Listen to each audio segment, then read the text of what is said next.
let's look at the chart of slip stitch lace cable, and you see the swatch done following this chart. First, I want to explain a few things on the chart so you could follow with me. The first thing that I did here on the swatch, I marked the cables that you're going to perform. This is in the first part of the swatch of the chart. So the right linen is blue cable, the left linen is red cable. So see how it goes blue, red, and then you go blue again from here and red here. So this is blue, this is red. You could see on the swatch, first chart below and then second part of the chart. So there's a displacement. That's why the chart looks like that, jogged a little bit. So that's the first thing I want you to see. Next, I also wanted to point out that I will show you the cables without cable needle. And this symbol here means yarn over. So 2 yarn overs in a row. These are symbols that tell you on the right side of work, slip a stitch with yarn in front. On the wrong side of work, slip the stitch with yarn in the back. These are no stitch symbols. So it's actually, this goes after that right away. So 2 stitches in a row. And I am on the row number 10, so I'm going to show you this row that I'm working on right here, and I am finishing up this row. So let me show what's happening at that point on the wrong side of work where I am, and I am purling all the stitches, slipping the ones that I'm supposed to slip. So I see that all the stitches I purl, they look normal, and then I get to these 2 stitches. See how elongated they are?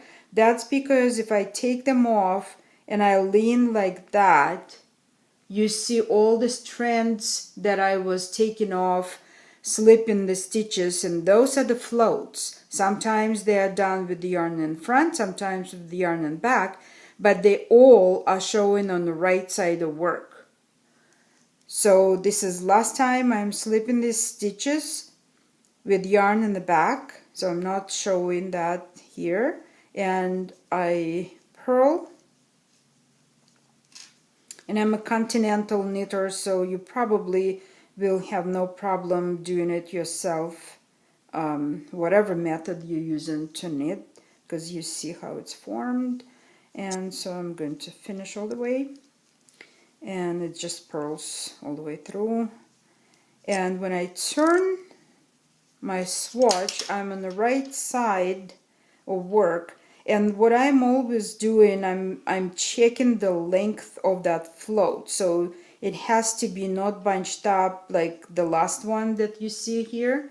So I need to move them a little bit like that so they all look very nice and even, because that's part of your stitch pattern. As you see right there, they are showing as part of the pattern.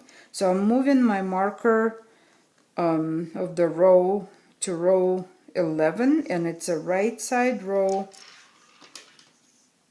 and I'm going to get to the spot where I do that blue cable. So first I just get to 2 stitches before my slip stitches, so these 2 stitches. So now I got to that, and I'm going to perform the cable without cable needle on these 3 stitches.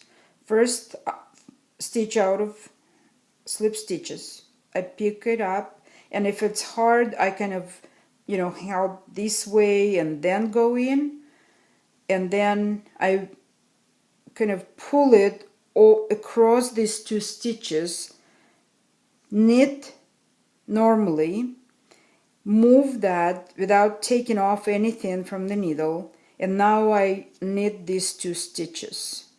When I'm done, I slip them all off, and you see that cable is done. The next thing that I see on my chart is that symbol here. So that means I have to do 1, 2 yarn overs. And this is the next cable. That's a red cable that I have, which is leaning left. That means the first stitch that I have here needs to go across like that of 2 stitches that follow. So what I do, and that's a little bit more difficult to do maybe, I skip the first stitch, move it so I have room between first and the second, and then I go into the second stitch, knit that stitch, and usually I take off the needle, right? But I can't because my first stitch needs to stay there. So my needle here goes between first and, see, I'm helping it, between the first and second stitch like that and out. So let me do it again. So I have 1, 2 yarn overs, then I move first stitch, go behind it into the first stitch out of the 2, so the second stitch, take the yarn through the stitch, move it like that, and in the space that appears here I take my needle and out, and then I slip the first stitch together with the second stitch, knit it, but I will put the first stitch back. So I cross the first and the second stitch, see? And now I have more room here. So I'm going to knit the second stitch, come out like that, and go again in front to knit the first stitch. And that's how you get that second cable, which is more difficult to do, a little bit more difficult. Just fussy, I think. So the next one, again going right, so I'll just make it more quickly so you could see what I'm doing, and I will be quiet.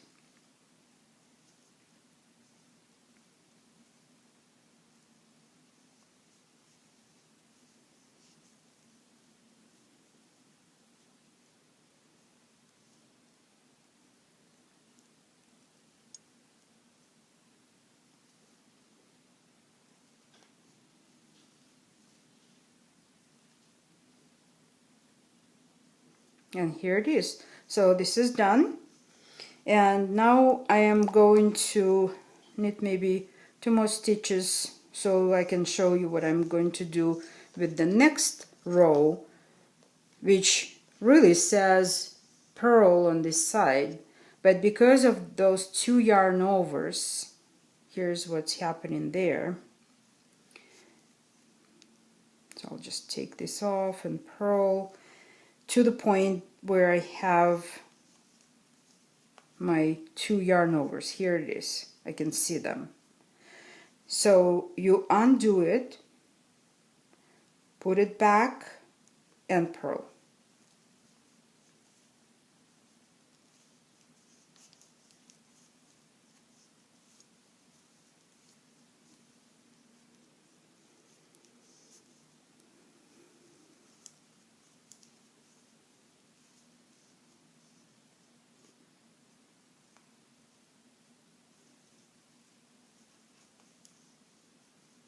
And that's it. The next row you're going to do is row number 1, and it's very clear what you need to do there. So what's going to happen here is on that row, you have extra stitch now, 1, 2, 3, 4, 5 rather than 4. So when you will be working on top of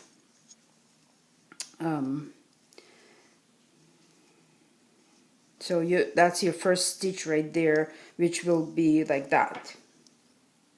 So you need to knit these 2 stitches together, and then 1 stitch, and then you have these 2 cables coming together. Those are the slip stitches above that. So you slip with yarn in front, do next stitch,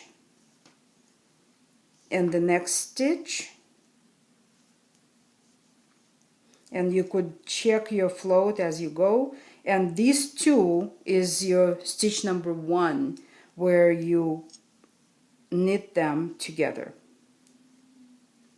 And then one more stitch, and then slip, and you keep going like that.